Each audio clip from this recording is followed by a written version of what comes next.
The Geek Speak Show is produced and distributed by 22 Creations Multimedia, LLC.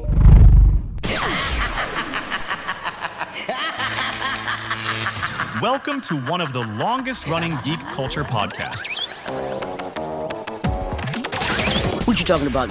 Of course, I'm talking about the Geek Speak Show. You're still talking. Henry San Miguel has been speaking geek since 2010. Damn! And he ain't shutting up anytime soon. I'm sorry. Now he has Emily Mata as the new co-host. And the nerdy Navajo, Sean Clem, as well. Oh, not everybody. This is where you'll hear interviews with all the movers and shakers in geek culture, as well as from up-and-coming talent that you won't hear anywhere else. Ready? This is the Geek Speak Show with Henry San Miguel and Emily Mata. Hello there, and welcome back to the Geek Speak Show, everybody. You know, let me start this week's episode by bringing in a private conversation that I had to you guys. Not gonna give you all the details, but it was just a conversation I had with a friend of mine, private conversation, after the Punisher not special edition, the special presentation, One Last Kill, after it came out last week. I don't know what it means. Well, I have an idea, but I don't know what it means that once again I find myself on the opposite side of the vocal majority of you guys, basically. The Punisher, One Last Kill, it's so great. John Bernthal gave his greatest performance as Frank Castle. That's what I've been reading and hearing from you guys. Me, my first reaction when I first watched it was, well, there's 44 minutes I'm never going to get back. To me, the whole thing was pointless unless a third season of Punisher is on the way or something else that this could lead to. It could lead to something because it leaves enough to make at least a season, or if not a movie or not a mini, a special presentation. It leaves enough there, but it was just it seemed pointless to me, really. I've also heard from you guys, you've never seen Frank Castle portrayed this way. Really? Frank Castle, the Punisher, has always been portrayed this way. What you talking about, Willis? In fact, that's the reason why I've never cared about that character, the comic book version and into the real life version one, the live action one, because she's repetitive, predictable, boring. So was this special presentation. Now, does it suck? No, it doesn't. It's not. It's going to remind a lot of you, those of you who have seen it, it's going to remind a lot of you of The Raid or even John Wick, except for that one shot. Yeah, you know which one I'm talking about. I'm not going to bring it up here. I'm not here to talk about that. You guys did that enough. But really, here's my biggest issue, other than, to me, it seems pointless, but here's my real biggest issue that I have with the special. And it's something that I've mentioned. This is not the first or the second time or even the third time that I mentioned this on the Geek Speak Show about the MCU. And we can trace this back to right after really, if you think about it, right after No Way Home. From that point to now, the MCU, every project the MCU has put out has suffered from this. There's no setup to anything else. I mean, it was kind of going somewhere, but we all know what happened with Kang the Conqueror. But then a couple years ago now, we were there. The team, the Geek Speak team was there, but we were there. A lot of you have seen it by now. Even if you weren't there, you saw it online.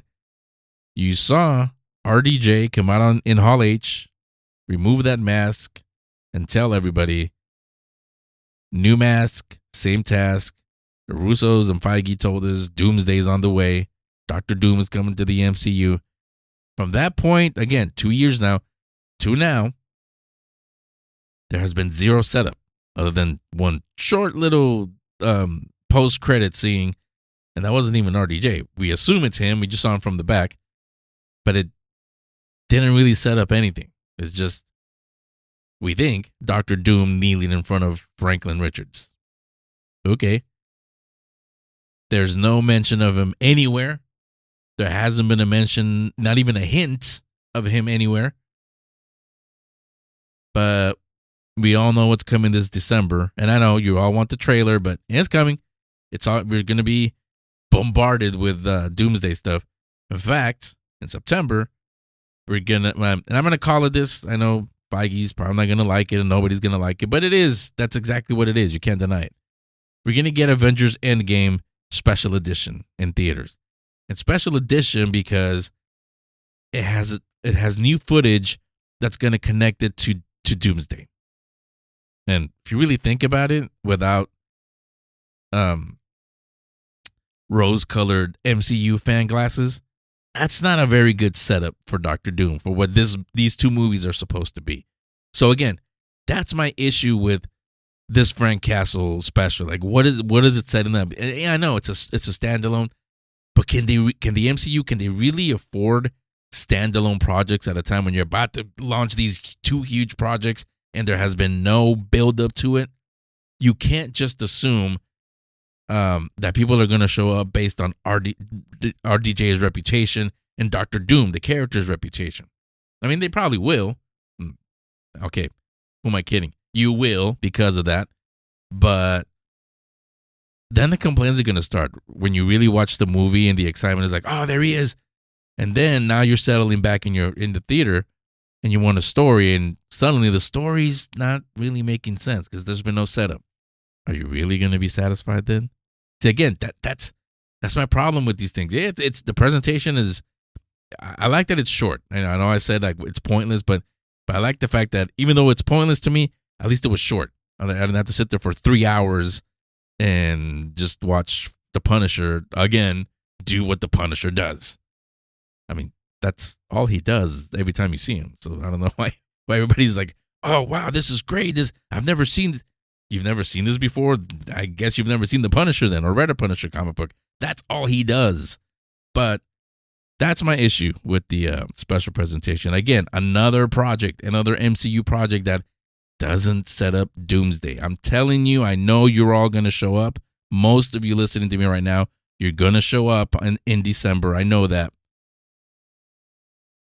But are you going to be satisfied? That's my real worry. So I don't know, but that's my issue that I had with the special presentation, the Punisher special presentation. I mean, again, maybe it's just me. Maybe I'm starting to care too much again. But if that's the case, so be it. I can't change. It's over 5 decades now that I've loved all this stuff. That's why I now do a show called the Geek Speak Show. So sue me. No, actually, I don't need that. I'm just saying. But you know what I mean. So be it. Jedi. All right, so I had to get that off my chest because another thing. At my age, I can't hold in things anymore. It's not good for my health, not my mental health, but for my health. Period. I might get high blood pressure or something like that. It's not the same as when I started the show, so had to get it out of my chest. Punch the pillow, if you will. I have now. I'm okay. I can breathe, and we can go on with the show. Don't scrub ahead, or you'll miss the complete Geek Speak Show experience.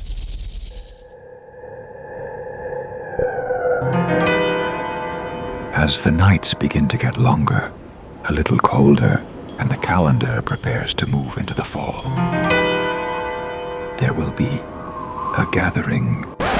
A gathering of geeks, that is. Join us on Saturday, August 8th for the Geek Speak Expo. You'll hear and meet composers Jacob Yaffe and Rowan Hilton, Jeffrey Snow from Snowstorm Comics, panels highlighting 21st century creatives and women and their contributions to the comic book industry, plus cosplay demonstrations for kids and fencing. With lightsabers, there will also be some other surprises, but wouldn't be a surprise if I spoiled it, would it? The Geek Speak Expo is a new type of geek-themed event experience. Be among the first to experience it by joining us on Saturday, August 8th at Casa 723 in downtown Fullerton. This is an all-ages event and kids under 12 are free. Get your tickets today through Eventbrite or by visiting thegeekspeakshow.com.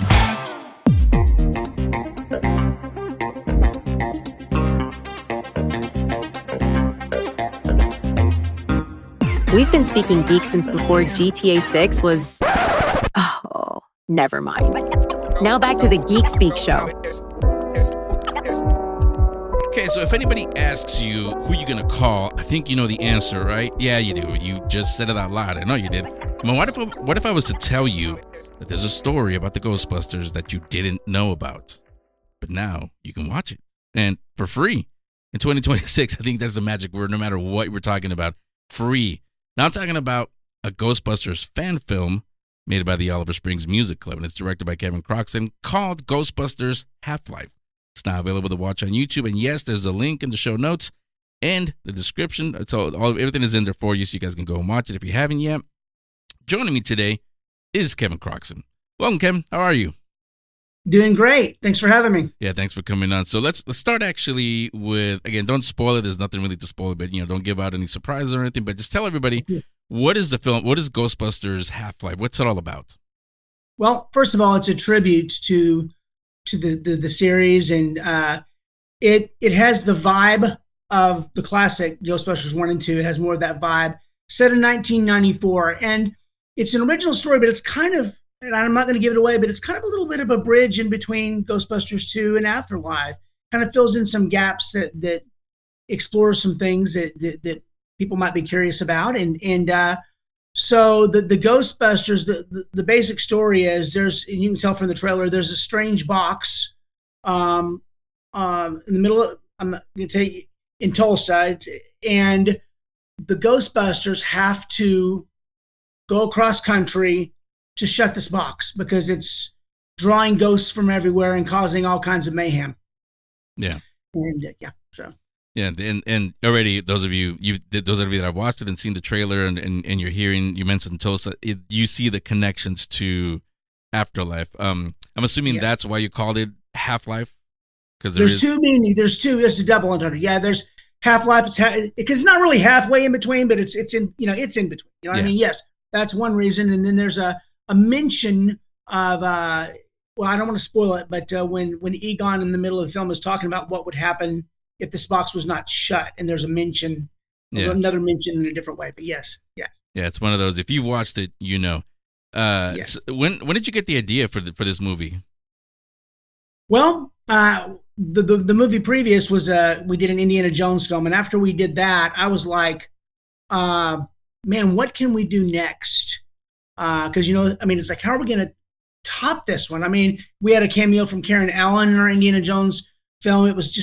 It was massive, and I remember that there was a gentleman in Tulsa named Raul Rosario, and he owns movie cars. That's kind of his thing. He likes to collect movie cars, and he has a replica Ecto-1. And so I thought, man, I could do a Ghostbusters film. That would be so cool.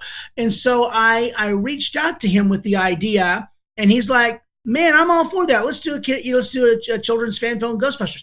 So I went to Tulsa. It's about, from where we are, it's about 2 hours. So my school, Oliver Springs Elementary School, is in Van Buren, Arkansas. I live just right across the river in Fort Smith. And so from us, it's about 2 hours. So I drove to Tulsa, and we sat down, and it's funny because I had already sketched out one scene that I thought if I did this would have to be, and I'm not going to tell because I don't want to give it away, because it's the scene in the middle of the film when you see something massive, and I don't want to give it away, but you know what I'm talking about. Mm-hmm. Yeah. And I sketched out that scene, and I brought it to him, and he's, man, this is great. And I've got to give him credit, because I was talking about potential ideas for a storyline. He actually said, now don't forget to include Louis Tully. And it's like, and I probably would have anyway, but it's like, I have to credit Raul, because after that, Louis was in my mind. And of course, if you watch the film, he's most certainly in it. So, you have the Ghostbusters, you have Janine, and then you've got new characters in there. And I don't want to give away those new characters, but it was a lot of fun. And again, I'll tell you this about the story. Once we decided to do it, it took me a while to write it. And I'll tell you why. Like Indiana Jones, for some reason, it just kind of wrote itself for me. It's like, I wrote it, but it's like, but the difference was comedy. That's the difference, is comedy. Trying to write lines that are funny. And it took me a while to really think about how I wanted, because I wanted this to feel like classic Ghostbusters. But once I wrote the script out, then came to the casting. And that's another thing, is trying to, not only you got the comic lines, but you've got to get 4th and 5th grade kids that can deliver. Yeah. But yeah, so it was a big process, but that's kind of how it kind of got started though. Yeah, and I'm assuming the kids were familiar with the Ghostbusters movie before they started, right? They were, but I'll tell you, I think they're probably more familiar with the newer ones that came out, Afterlife and Frozen Empire. And several of them had seen the old ones, but there were several that had only seen the newer ones. And so, again, I think that got them to looking at the older ones as well. But yeah, they were familiar with Ghostbusters for sure. Yeah, well, I'm asking that because when you started filming, did you the kids that were playing the original characters, did you tell them to be Murray and Aykroyd and everybody, or did you just let them be? No, well, I will tell you what we did was when they auditioned. When they read dialogue lines, I tried to listen to how they approached those characters. And I got people that I wanted them to do their own thing, but I wanted you to feel Murray. I wanted you to feel Aykroyd, and I'm not, and since you've watched them, there's a couple of scenes, like with, toward the end, when Ray confronts in the big confrontation with the box, he delivers this, "Hello, paranormally possessed puppets." There's this one line that's just, feels so Dan Aykroyd, feels so Ray. And so, yeah. So when they read the lines, when they were auditioning, I just kind of sometimes I'd be like, "Oh, that guy's got it." Or I'll give you an example, like Janine, I wanted the girl to have a New York accent, And so I had some kids came in and they were good actors, but they just didn't have it. Well, then this one girl comes in and not only did she nail the accent, but she had attitude. I mean, and I was like, "Oh my gosh, this is Janine." And I'll tell you, there's I don't want to give it away, but there's another girl that was really close. It was a second runner up, and she played another character, a new character in this. And you probably know who I'm talking about.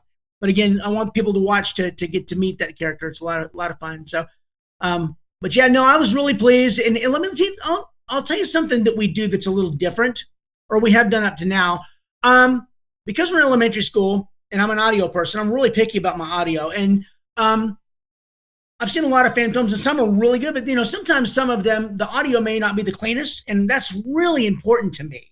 And so since I in the past haven't had a dedicated sound guy, so what we did is, obviously you know what ADR is. Yeah.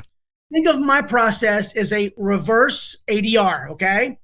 I score the entire film. I lay in my own voice for every character in that film so the kids can hear it. Once I cast it, we have recording sessions with every character, and they record dialogue lines, and they get the right inflections the way they want to do it. And then I put them into the audio track. So when we shoot, we have a complete audio track with everybody talking to each other. And I send the kids their scenes, and I put little sync pops before, whoop, and they say their line, and they rehearse it. So when they get on set, by the way, I have the best cinematographer. His name is Clay Pruitt, and he's just amazing. But I bring this Bluetooth speaker along, okay? And so when they record their lines, it'll go whoop, and then he'll save a line. The kids will save the lines, and we'll get a few good takes. Do close shots, wide shots. We'll let them run the whole scene wide with those sync pops in there. And he's like, "Man, I hate that Bluetooth speaker." But man, it's worked well for us. And then so I'll take the best takes and I'll drop them into my timeline, and we do it in Premiere, and I just drop it in there and sync it up and drop out the onset audio, and I've got clean audio, man. So, but yeah. Yeah, I mean, you're telling me about the audio. I mean, I'm an audio guy. I was telling you with my production company, besides the podcast, that's one of the big services. That's the reason why I created that production company, because not even just independent or fan films, sometimes big production films, the audio throws you off because for whatever reason, it seems to be an afterthought. Well, they'll spend money on lighting, on the actors, obviously, everything else, the catering even, but they forget the sound. And it's really important. Oh, yeah. Because a lot of times, you're right, it makes or breaks a film or a show. People watching this, they can't put their finger on it, but it's the sound. Correct. If you're constantly having to turn it up because you can't hear it, or turn it down because it's blowing out your ear, you're not going to stick with it. So yeah, you're right. Audio is very, very important. 100% agree. Audio, and then the music and the way it all, the sound is critical. Yeah. Yeah. The mix, the sound mix, the final mix. Yeah. You bet. I mean, I was going to ask you about Ecto-1, but you kind of answered that in a minute. So I'll ask you instead, still sticking with Ecto 1. By the way, when you were talking about your friend that collects movie cars, he's not talking about Hot Wheels. He's talking about life-size actual replicas. Correct. And he works on them too. Sometimes he'll get cars and he'll put the work in on it, and sometimes he'll make them and make them too authentic, and sometimes he'll get them. Like this guy's got, besides an Ecto 1, he's got a DeLorean. He's got a lot of cars, and we always joke around. We're like, my cinematographer's like, man, sometime we need to do a Back to the Future. It's like, but we got something else we're doing first. But we're like, and Raul's like, yeah, maybe on down the road, let's do that. So. Well, wait.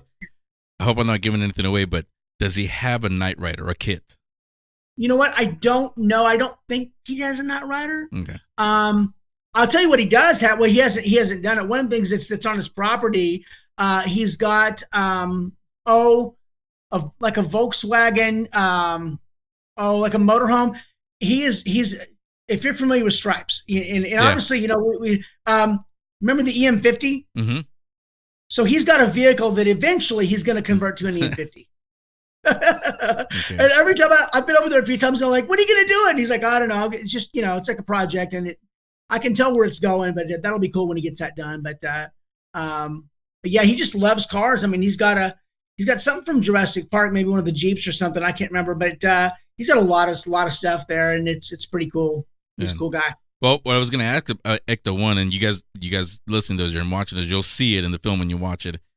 I'm assuming no, but you tell me, were the kids driving the Ecto 1? There's a couple of scenes where you see him driving. No. We had, so Raul, what he does, he dressed up in the suit, and the windows are tinted so you really can't see. It's just trick photography. Like the scene when Egon, like there's a scene, I'm not going to give anything away, but they drive up and he gets out, right? So we show it driving up, and then the door starts to open, and then we change angles, and then the kid's in the car, and then he's opening that door, so it just looks like he drives up, the door starts to open, he gets out. So it's that's the way we've done it with all of our films. Indiana Jones, Batman, all of them, we always have stunt doubles. So yeah. Well, I was gonna say it was well done, because obviously you fooled me. I thought the kids were actually driving the Ecto 1. That's great. Yeah, which is what it's supposed to do. You're supposed to fool the audience into thinking it's actually happening. Yeah, because these are not kids in the movie; they're adults. Yeah. Yeah. Well, speaking of the kids in real life, were they, other than the acting, were they involved in the whole production, or how? What's their roles in the movie? Well, for the most part, I mean, I will tell you, I write the stories, but one of the things that I did, as I was writing it, and again, I don't want to give anything away, but there's a couple of montage sequences where they travel across the country and bust some ghosts. And then there's when they're in Tulsa, there's a montage of ghosts taking over the town. And so I had several sessions with my music club where I just said, what kind of ghosts would you like to see in the film? And kids started spouting out, oh, I'd like to see this kind of ghost. And I'm not going to say what they are, because I want people to watch, but they just started telling me ghosts, and I started writing them down. And it was funny, is some of them I had kind of in my mind anyway. So I was like, well, that's cool. So a lot of these ghosts are selections by the kids in the music club. Yeah. So yeah, that's actually what I was going to ask you next, is where you came up with the look for the ghosts and the monsters, but you just answered that from. Well, they gave me the idea, and then for some of them, I had kind of an idea of maybe some of them that needed to look ghouly or more, or funny. And I worked with my assistant director, Gustavo Simon. He's also works with prosthetics, and so he helped our makeup artist come up with some of the looks, which we shot all of the ghosts at the end of. That was the last thing we shot. We had 2 days of green screen shoots at 5-Star Video Productions in Fort Smith. We covered all the walls and the floors with green screen, and brought the kids in. We had our costumer get them dressed. We had them go to makeup. And then what we would do is, because when we shot the film, the kids just had to pretend like there was ghosts there. And so when they're, I don't want to give anything away, but, there's a scene where one runs by, runs past the Ghostbusters, and they have to look surprised. And so what we did is we would put that up on the screen, and we would watch it at the video production house, and we would watch the direction. and then we would kind of get the cameras positioned and have him run the way we wanted him to run on screen, Yeah. Well, I wasn't going to ask you about this, but you were telling me about this before we started recording, and I do want everybody to learn about this and know about this at least.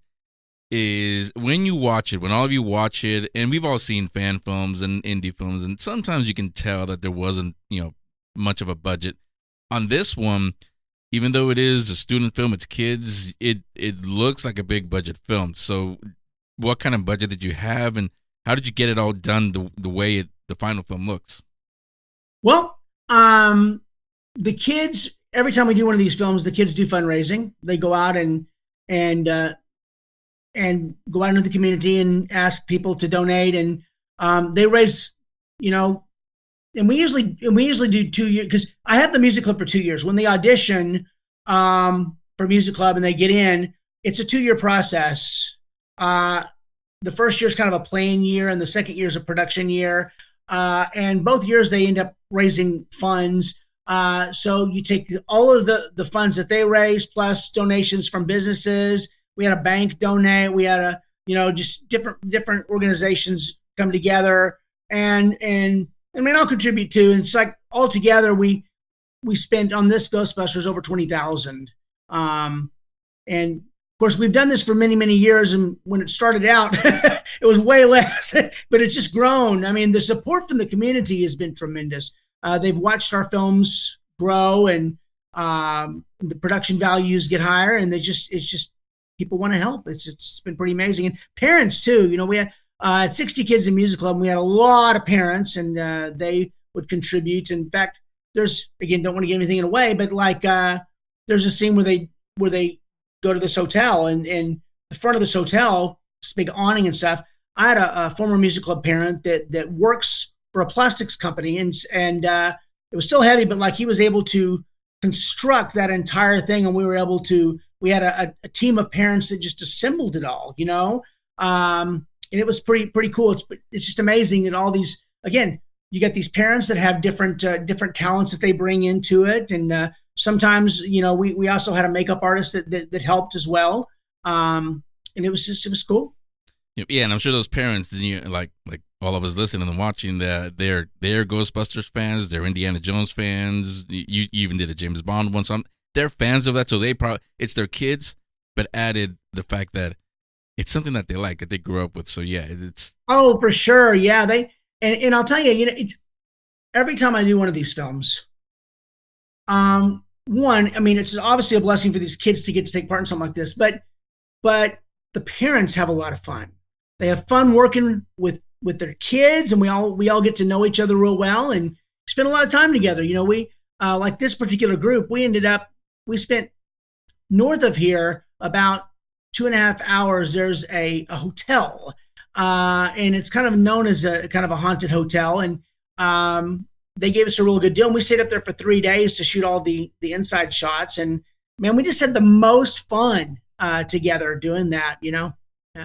So yeah, it's a blessing to get to work with all these kids and parents. And yeah, the Ghostbusters films, the original ones, they have obviously a lot of memorable characters that everybody remembers.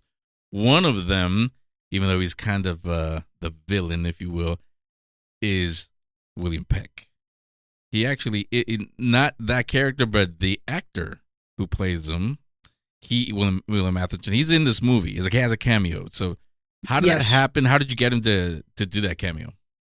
So, kind of what I do, so I've had cameos from the last couple of movies, and typically what I did with William Atherton is I thought, man, he would make a great, character. And again, I'm not going to tell you what the character was, but I called, I found out, I'm on this thing called IMDb Pro, and I can find out information about management companies and all this stuff. So I found out who his manager was, and I called his manager, and we had a great talk, and I told him what we were doing, and it's kind of funny. We connected. He had a client that shot a Western in Arkansas a few years back, and I scored that film. And so we talked about it. We just kind of hit it off and talked about it. And he said, he said that he would talk to William Atherton. And he said he's pretty private. I don't know that I'm not sure if he'll do it or not, but he said I'll get back to you. And so he did. A couple of days later, he emailed me and says he'll do it. And so I sent him the lines, and the rest is history. Yeah, and all of you will literally hear what that is when you watch the movie. If you haven't already, if you do, you know exactly what we're talking about. And his voice is instantaneously recognizable. Yeah. You've kind of mentioned a few, and it sounds like you guys had a lot of fun. But to Kevin, what's your favorite memory from making the Ghostbusters film with the kids? Oh my gosh, I had so many. I really enjoyed shooting at this place called the Crescent Hotel. It was just a lot of fun. It was hard work. I mean, all of it was hard work, but no, we had a blast shooting there for those 3 days. And I will tell you, so again, the Crescent Hotel staff was very, very kind to us, and they helped us out. But we got a little bit in trouble one day because so if you watch the film, you see that in this big final scene with the box, you see lots of mist and smoke in the air, right? Yeah. Again, not giving anything away. So I had fog machines in there, and I'd already talked to the staff about it, and they were good with it. Well, apparently a few people had said something, and somebody came and said, you might want to tame down the smoke a little bit. And I said, oh, okay. But we were fine. But no, we had a lot of fun making it there. And I'll tell you, there's another scene which was a lot of fun to shoot. And I know that the kid that played Ray, his name is Eric Vogel. He let me tell you what he did.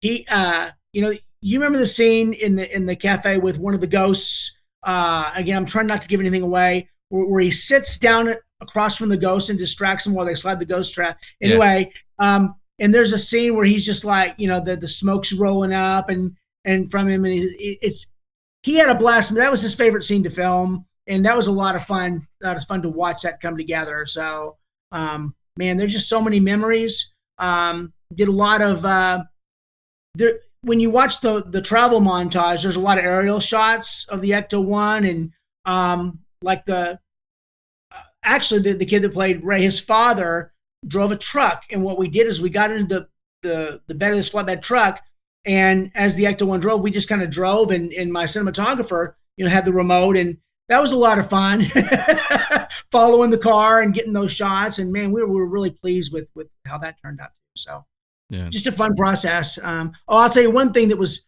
extremely difficult, and I've never had to do this before. The scene downtown where the big thing, I don't want to give it away, but that big moment after the ghosts and all that, where you see the people running down across the street. So we had to literally, and it's supposed to be in Tulsa, but we shot it in downtown Fort Smith because I quickly realized that it was going to be very difficult to block off downtown Tulsa. It's a little bit bigger town, just a little bit more traffic, and so we got we had to get a permit, we had to get event insurance, and we had to hire police officers to work this. It was insanely difficult to put together, but man, it was worth it. It was so much fun. So anyway, yeah, you can see it. The kids are playing the role obviously, but you can tell in some scenes that they were having a lot of fun doing this. Oh, so, yeah. Yeah, so like I told you, great job. The kids and everybody, you obviously, of course, and everybody behind the scenes, and it's just a fun movie, really. Now, having said that, I do have it linked up on the show description for all of you listening and watching. You can watch Ghostbusters Half-Life, but after you finish watching it, maybe a couple times if you want to, get out of there. Look around the channel. There's a lot. They haven't just done Ghostbusters. This is not the first time the first fan film that Kevin and his kids do.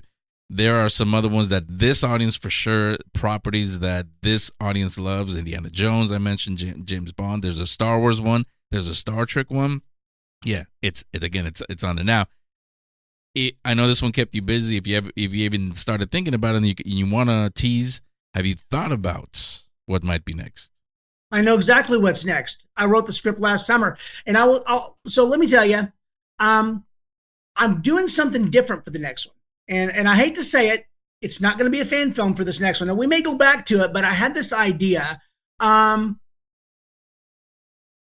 I started looking into Arkansas, because we're in Arkansas. I started looking into Arkansas history and folk tales, and I discovered, and I don't mind sharing this. I mean, because again, it's not a fan film, but there's a folk tale about a creature from the late 1800s that apparently like took livestock and chickens and things like that from communities. So what I have done is I have written a script about, imagine the Goonies and either E.T. or Gremlins, and you fuse them together and stick them in the 1800s. So in this particular film coming up will be the first film that kids are going to play kids. And what's amazing is there's some, Arkansas gets a lot of film production that comes in, especially Northwest Arkansas, about an hour north of us. People fly in from Los Angeles and everywhere and make films here. And so there's some actors that live in Arkansas that are connected, and they have smaller roles in some of those bigger films, and they're stout actors, people that I've always wanted to work with.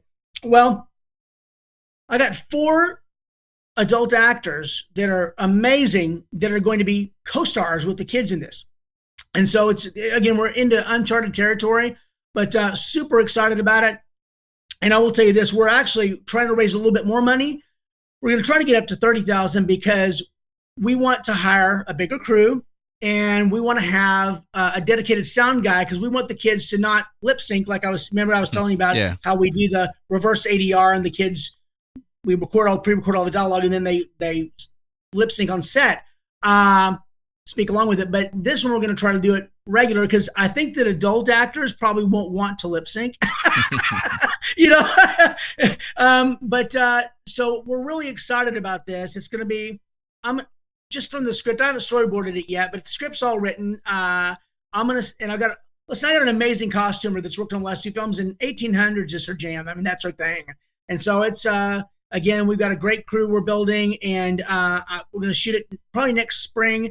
We haven't storyboarded it yet, but we've got the basics laid out, and it's super exciting to do something that's original this time, And now after that, I may want to lean back and do something, whether it be a Back to the Future or something like that. I've got other things that I'd like to do, but for this one, we're going to try, and the kids are going to be kids with adults in this one for the first time, so it's going to be cool. And funny you mentioned Back to the Future. That's actually what I was thinking when you said that. I was about to tell you where you're going next, Kevin. You don't need roads. Exactly. And I'll tell you, if I did, and I'm not going to go into it, but if I ever do a Back to the Future, I know how it's going to work. I know exactly how the story. I've already told my cinematographer, and he's like, "Man, that's great." And I told Raul, who has the actor one, who has the DeLorean. I'm like, "I know how we're going to do it," and they're like, "It sounds great." So maybe, again, I'm in a 2-year process right now with this particular group. We kind of overlapped. We got caught up with Ghostbusters. It took us a few months longer than anticipated because it has so many special effects, so many visual effects. Like Indiana Jones had like 10 visual effect shots, but this had 95. Ghostbusters had 95. You watch it and you'll believe. I mean, you obviously know. Yeah. But anyway, man, that's kind of where we're headed. And I'm excited. It's going to be a lot of fun. Yeah, I was going to say in the Ghostbusters one, you'll see it. You'll see why it needed so many shots.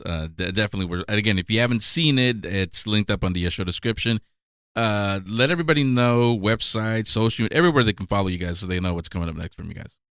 Well, there's a Facebook page set up for the film. You can, if you want to, my name is Kevin Croxton, so you can follow me. I'm on Facebook, and I've got a YouTube. I put everything on my YouTube channel, just Kevin Croxton, and please follow us and see what we're doing next. Like I said, we're going to shoot the next one next spring. It may go into summer. We'll just kind of have to wait and see, because I've got to go do my location scouting this summer. It's a big process, obviously, Yeah. So I'm kind of thinking hopefully we'll have it out by August or September next year. We'll just have to wait and see, but it should be for sure by fall of 27 when the next one should come out. So we're excited. Yeah, judging by what you said it's about, I think fall, closer to October, probably be a great time to release it. Absolutely. And hey, one more thing about the Ghostbusters film, because I've never done this before, make sure you watch through the credits, because there's an after credit scene. Yeah. A lot of people just skip the credits, and it's not like imperative to storyline. It's just fun, So Yeah. Oh, and I gotta say one more thing. I have to say this. One of the ghosts. I have to talk about one of the ghosts. So we were delayed, obviously by visual effects getting it out. But early on, my mother found out she had late stage pancreatic cancer and passed away. And during what I did with my mom, she taught piano to children for 50 years. And so there's a scene in the film when you see a piano teacher ghost.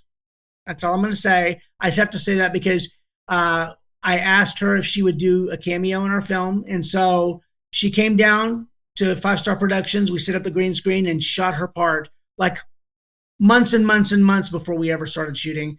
And then she passed away. So that's why at the end it says for Sheila. That's a nod to my mom and dedicate to her. So. Okay. Yeah. Yeah. See, I love that. And well, again, I don't want to give it away. You're right. But yeah, that's going to make, now that they heard you say that, that's going to make them tear up when they see that scene. So yeah, it's very emotional, but it is my tribute to my mother and the legacy she left. Yeah. Yeah. So thanks again. Thanks for joining me today, Kevin. And like I said, I told you off the air, I'll tell you on the air, extend the congrats to all the kids, everybody involved, and let the kids know that they did a fantastic job in this. Thank you very much. Thank you for having me on. We've been speaking geek since Tony Stark said he is Iron Man and before Thanos started collecting Infinity Stones. The Geek Speak Show continues.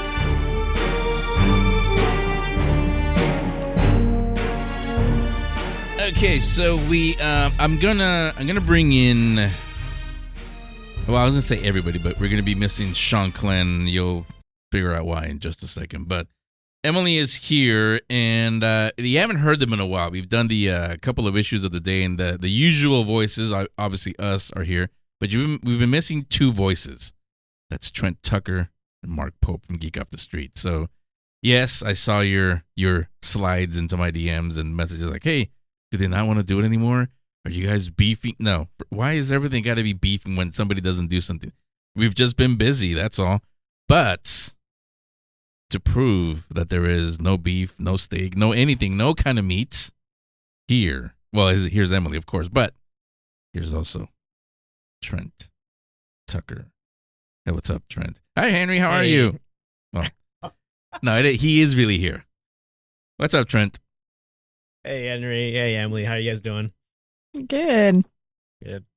There's no beef. Yeah, let's go with that. I was going to say, so you're here to squash the beef, this beef that we allegedly have? Yeah. No beef. No beef.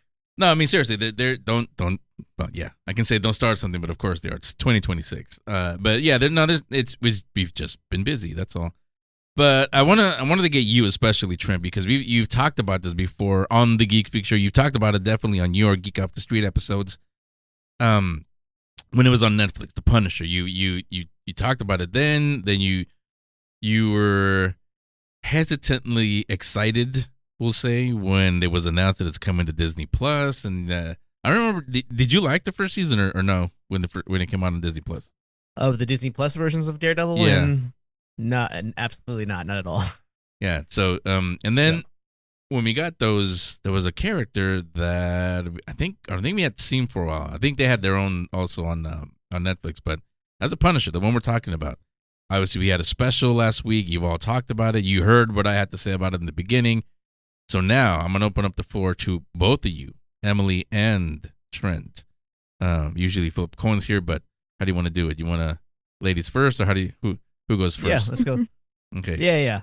That works. Well, first, wait. Before you even do that, Emily, you did watch it, right? I didn't even ask you. Yeah, I did. Yeah. Okay. I didn't want to just throw it to you and like, wait, I haven't even watched it. What are you guys talking about? So yeah, you've seen it. So yeah.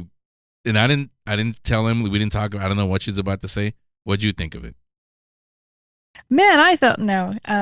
Actually, to be honest, I haven't felt like the hugest Punisher fan, especially with the series. I don't think I followed too much along with it, just kind of like important parts here and there. But with this special, I felt like I found myself almost mentally skipping a lot.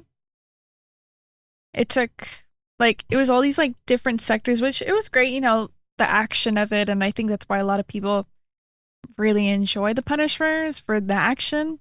But I think for me, it kind of lost me because first we're going into his like PTSD mind. Like it just felt like they really stretched something out a little too far. That was like, what's the special? Like it's like 45 minutes long. Am I correct? With credits, yeah. Yeah, something like, yeah. Yeah. And oddly felt longer than 45 minutes. And I kind of just walked away thinking, so what's happening? Like so we're moving on from this, or like, I don't know. It felt like oddly like a recap of his life or something. From my perspective. Yeah, Trent. Before you jump in, let me ask this. I forgot to bring this up. I know all of you two have probably seen it on social media. They're all talking about that one scene that looks like a PS3 game. Yeah, I'm not asking about that. There's another technical issue. I saw a couple of people bring it up. With me, that was the first thing that stood out because I'm me. Was it low to the audio? Was it low to you guys? Or was it just me? The way that I watched it, I think it sounded fine. Yeah, I had like a sound bar on my TV, so I had it kind of loud for me as well, so I didn't really notice the sound issue. Yeah, me too. I mean, you've seen it, Emily. I have the Dolby Atmos and the whole theater setup in there, but I had to turn it all the way up. I guess you two are saying you're just old Henry, you're deaf, is what it is. Well, I live in an apartment, so I can't really have things too loud anyway. So, I couldn't make a comparison to it. See, that's your measure. If your speaker's too loud, when you hear the boom, boom, boom, boom from your neighbors, you know it's loud. Yeah, exactly. Exactly. Yeah. Yeah. So, well, I don't know. I mean, I saw a couple of people mention that it was the audio was too low, and during the fight you could hear obviously all the punching, the explosion, all of that. But I'm talking about I really, really had to lean in when he delivered some, I'll say Sylvester Stallone type lines. He's kind of grumpy some of the lines, so it was kind of hard to understand anyway. So I don't know, maybe it's just me, but it's not about me. What'd you think, Trent? Yeah, I mean, I agree with Emily on that part a lot. That it did feel long and it didn't feel necessary for the most part. I will go and say that I liked how it started. I do like because the Punisher is clearly someone dealing with trauma, and then kind of continuing down the path of like trauma, like just with his crusade, and for him to finally crack, like as a human being should, under that kind of pressure. I think it starts out really well, showing him having these like hallucinations, having these like deluded conversations. Even specifically that scene with Karen, I thought was fantastic. And then for a second, you actually do think she's there, and then she's not. So it's kind of like how deep his PTSD goes, which I thought was very, very cool. The issue with that is I think with the narrative is just, hey, I don't want to kill anymore, and then it ends with I'm re-upping my want to kill again. And so like we didn't even need to see this section of his life because it was just kind of I don't know, just a random moment in his story that I don't know. Like, is it really that triumphant to be like, oh yeah, I'm killing people, now I don't want to kill people, and now I'm gonna kill people again? That's like essentially the ABC of the storyline. And I think, I don't know, it didn't feel very impactful. And then yeah, I don't know. And then just like comparatively, I compare everything to the Daredevil Netflix series. I think that's probably like some of the best comic book television that we've ever gotten. And I think Disney has taken the wrong message of what people enjoyed about it. So a lot of what they've been doing with these characters is, hey, people want, obviously Daredevil Netflix was mature. So we need to have more people getting their faces blown off, more people getting their bones broken. And that's what people like, not the character development, not the stories, not that part, in addition to the grittiness, So I think, I feel like they were taking the wrong message of what is good about the original series and doing something that's gratuitous, I guess, in short. Yeah, I think yeah, go ahead, Emily. I was going to say, I feel like I agree. I think I've noticed that with the whole, right, like now that you say that, I'm like thinking about it, I'm like, yeah, you're kind of right. I think with upping the ante of explosions and people getting shot at, like, the whole like grotesque, like, yeah, it's not bad. That's not bad. and I'm not saying that it's bad that that they have that or they added that, but I feel like I noticed that. But I'm wondering too, it's kind of like, oh, well, our audience has gotten older, so let's add all this stuff. Let's like really throw it in their faces about that. Like, man, we could swear now. Yeah, we're so cool. Like, oh, we said the F word. Yeah, we're hardcore. Yeah, and we can stab a guy on a counter in a bakery like 10 or 20 times. Multiple times. Yeah. But like if it doesn't serve the story, then it's like, okay, now this is just gratuitous violence because you can do it, exactly like Emily said. So, that's kind of that was kind of so kind of like took me out of it. I was like, this isn't even really that cool because it's just I can see this anywhere. Yeah. Let me bring something in here because I was thinking as you both were giving your thoughts, I was thinking about this. Two things actually. One, I should do a spin-off to the Geek Speak show. Call it, I don't know, conversations from the conversations, because I've had a lot of private conversations, and this time I had one about this special with some filmmakers that I know in that work in Hollywood. Won't say who because it's a private conversation. I didn't tell them I was going to bring it up on the air, but I should, because let me throw this at you two. I won't say their names, but this is what we talked about the Punisher specifically. Well, not specifically, but like you guys said, that the gratuitous violence and all that, also the PTSD and all these things. There seems to be a trend right now in Hollywood, especially A-list projects, that the more trauma, the better. Right now they think that that's what people need to see, trauma. And I asked this, and again, these are writers. I asked this. Well, first of all, what's telling you that? Number one. Two, don't, like everything else, don't you think there's a little bit too much? Like I think we talked about this in one of the issues of the day we just did, where we were talking about how do you come up with original stories. As humans, there is such a thing as we get too much of a good thing. Like, for example, for a while it was magic or something else, or sword and sorcery or sci-fi or something else, and then we get or superheroes. We're getting tired of superheroes. Superhero fatigue is a thing. Same thing with something like trauma. I mean, we can only get so many stories about broken down characters and I had a bad background and I had this and I had that. At some point, I'm looking at Star Wars poster over there. There's got to be something that tells us there is a new hope. There's hope. We know what kind of world we live in, what kind of America actually we live in. We don't need reminders when we go to movies. When we pay, whatever movies cost now, especially for more than one person. When you pay all that, and then you pay for the popcorn bucket things that they give us now, and then you also pay for sodas and everything else that comes with it, and gas and everything that's all that. You better entertain me. You better not remind me the America that I came in the door from. So to go in there and get hammered over the head with something like this, PTSD and trauma, I was like, okay. So that's what I want to add. I got the answer from them, from the writers, and these are the people that write this stuff. But from you two who watch this, who consume it, is there such a thing as too much trauma in these stories? I mean, sorry, I don't were you jumping in there, but yeah, I mean, I think the trauma part of it is relatable. I think it's a relatable human thing. And I think I don't think necessarily there's too much. I just think there needs to be a point to it, right? Like a resolution, is he going to overcome the trauma and show the potential to change, the potential to be better, or is it going to be like the Punisher, where he's going to have trauma and then he's going to continue to do the thing that causes him trauma, by the end of the show? Like that's like his triumphant moment, which I don't think. It doesn't really make sense. Doesn't really connect. So you don't really feel anything about it because it's just this guy's being bad. He's just deciding to be bad and do the thing that causes him more trouble.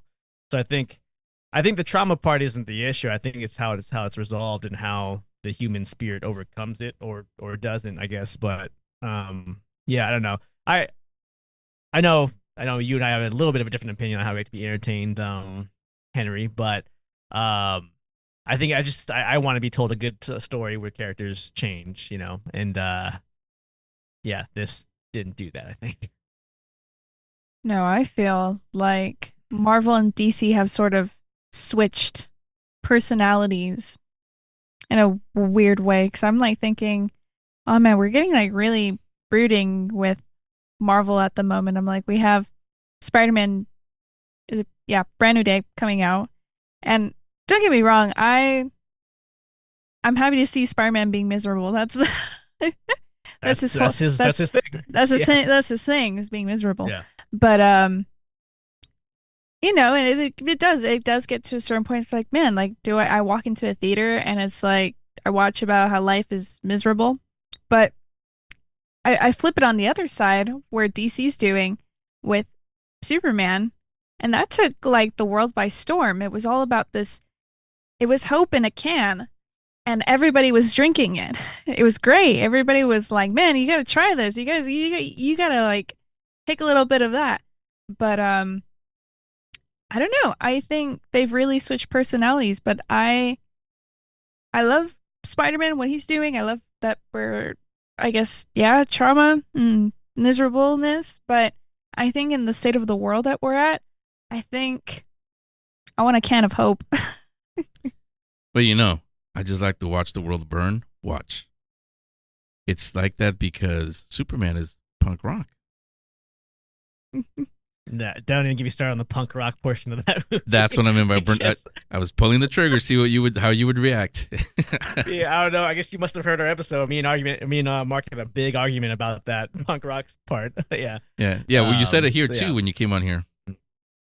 But I think we were all. That was on your episode. Yes, yeah. I'm sorry. I think we'll wrap it up with that. But I will again, not getting specific, but I'll say this: the set answer from these are writers who actually write these things. They're the ones turning out these stories that we all consume.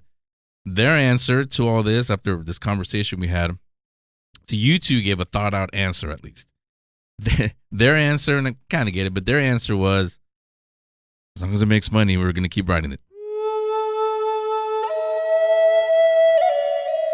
Aho, young warriors. Get ready to receive the teachings. This is Nerdy Navajo News. Here's Sean Glenn. Welcome back to another episode here of the Navajo Nerdy News here on the Geek Speak Show. Yes, now, without further ado, let's go ahead and hop into some Navajo Nerdy News. Now, according to The Hollywood Reporter, the Hello Kitty movie is still happening, with the announcement of new directors David Derrick Jr., John Aoshima, and the release date of July 21st, 2028. Now, the next story we have up for you, we all know that who's in charge of Marvel movies. But this past Monday, Marvel Studios announced that Brad Winderbaum has been promoted to the head of Marvel Television, Animation, Comics, and Franchise. They've also hired David Adbo, and his title is General Manager of Comics and Franchises. C.B. Cebulski remains Marvel Comics Editor-in-Chief, reporting directly to Brad Winderbaum. Now let's go ahead and move over to the boss of Marvel Studios, Disney. A class action lawsuit has been filed in California against Disneyland and Disney for using facial recognition technology at park entrances to verify tickets. The complaint says that the company, quote, does not adequately disclose the use of their biometric collection, so consumers, which almost always include children, have no idea that Disney is collecting this highly sensitive data, unquote. Disney has not issued a comment to response to the suit filed on Friday, but has publicly stated in the past that both Disneyland and California Adventures parks dispose of the data gained from its facial recognition technology within 30 days unless necessary for legal or fraud prevention processes. I foresee a price increase in the near future. I hope they're not keeping my facial recognition picture inside of Disney, and if it does, you better hang it up and give me a commission for it for sure. That's what's happening this week in geek culture, and I shall see you guys next week. Hook on it! Now that you have heard the stories, you may continue on your journey, the journey that is, listening to the rest of this Geek Speak Show episode.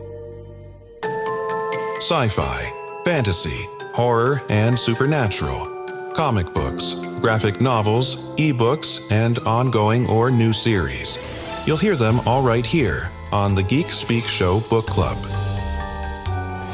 Well, not this week. You just heard the nerdy Navajo Sean Clem, but he had to run out of the studio really quick. That's also why it was a very straightforward report. He wasn't throwing in his jokes or anything. He actually has to go somewhere. Not to the doctor, definitely not to the library, not to the comic book shop either. His sister is graduating today. I would say her name, but we don't use her professional name out here. So, and I don't think we ever mentioned her. So I'll just say I know her name, but congratulations to you. But Sean Clenn is not here, but Emily is here, and we're not gonna flip a coin. We'll just go ladies first. You get to tell us what is your book that you brought. Alrighty, so this is actually a very short book, honestly, called Flowers for the Sea by Zin E. Rocklin. Survivors from a flooded kingdom struggle alone on an ark. Resources are low while ravenous sea beasts circle their ship. Their fangs are sharp. Among the refugees is Araxi, who's ostracized, and a commoner who refused a prince. Well, also, she's pregnant with a child who might be more than human. Her fate may be darker and more powerful than she can imagine. So, it's a fun, about 100-ish page book. I think it was, for me, a bit of a darker read than normal. Honestly, when I finished it, I felt like I needed a moment to process it. But if anybody's interested on a heavier read than most, then I highly recommend it. Yeah, sounds like it. I mean, I haven't read it yet, but as you were describing what it is, I needed a moment to process, like, wait, what's going on? Somebody's pregnant, and this is going on, and the end of the world, or this or that. Like, what is it called again? Flowers for the Sea. When did it come out? Can you tell me? I believe, yeah, I have it right here in front of me. Let me see. I believe the children are our future. Teach them well. Let them lead the way. So I don't want to spoil it, like that whole children part, but it did come out in 2021, so it's a new, fairly new book. Okay. Wonder why they were thinking so dystopian in 2021. It's like, was something happening in the world? But mine's not dystopian. Mine's, you all know it. A lot of you know it. And actually, I was reading this because a lot of you have been telling me, even Sean Clem actually has been telling me about the absolute titles from DC. I haven't read them, but maybe, yeah, the Marvel guy is saying, you're going to read a DC? Yeah. People can't change, believe it or not. But mine is, I guess, a classic at this point, Batman the Killing Joke from Alan Moore and Brian Boland, illustrated by him. I'm not going to give away what it is, what's it all about, but it's considered to be the Joker story. The Joker doesn't really have an origin, but if there was to be an origin, it would be this. Most DC fans, Batman fans, Joker fans, they all say, yeah, it's the Killing Joke. If you ever want the Joker's true origin, it's not the 3-4 that Heath Ledger gave us. You want to know how I got these scars? Not those, but it's kind of like that. It kind of follows that where we kind of get the origin, kind of not, and well, you'll see. Again, if you haven't read it, it's out there. It's definitely, yeah, you can get it online, but like I always say, go to your LCS, your local comic book shop, and ask them. If they don't have it, I'm sure they do, but if they don't for some reason, ask them politely, can you guys order it for me? And it'll be there when you go get your pull the following week. So Batman, the Killing Joke is mine. Now, before we get out of here, one announcement about the Geek Speak Expo. You may have seen it already. If you guys have been thinking about getting tickets and you clicked on it, you saw a new thing. It's 3 new packages. Got a couple of DMs. People slid on our DMs and one email asking, I know you guys have the single tickets, but what if I have a group of friends and I want to get a bunch of tickets? I could have been rude and said, well, just buy 4 tickets or however many people you have. But instead, I thought about it and I said, you know what? You're right. So, I hope Marvel doesn't say anything or ever. I don't think it's been up for like almost 12 hours at this one. They haven't. So, we have one called the Fantastic 4-pack. Yeah, 4 people. You can get 4 people. The next one is, what I call it? Oh, actually, my daughter came up with this one. It's if you're a music nerd, you'll know what it is. It's the 5-note thing. It's also a singing group, I think. Penta something. I don't know if you two know what that is. Pentatonics? Yes. Nerd. Yeah. But that's what it's called, the Pentatonic Pack for 5. If there's 5 of you, you can get that one. And then the last one is Attendees Assemble. That's for 6, like 6 Avengers. So you have those 3 if you want to come with a group. And also we have those, but in student rates. So we have the student rate, but we also have student rates for groups. So if you have a bunch of your classmates that you want to come with, use that one, and you can join us Saturday, August 8th at the Geek Speak Expo. So all of that on the geekspeakshow.com. If you're not already there, click on the little tab on top that says the Geek Speak Expo. Guess where it's going to take you? Yeah, to the Disneyland site. No, you'll get all the tickets, all the info on there. We did add a new panel, so go check out who that is. So that's it for this week. Next week, I kind of know who we're going to talk to. I'm going to keep it secret, keep it safe. So, as always, coming back next week, and we'll do what? We'll speak more geek. Yeah, it's easier when Sean Clan's on here. You can do it perfectly. So we'll talk to you next week. Bye, everybody. While you wait for the next episode, follow the show on Instagram at GeekSeek. You can watch event coverage on the show's YouTube channel, Geek Speak Videos, and also on TikTok at The Geek Speak Show.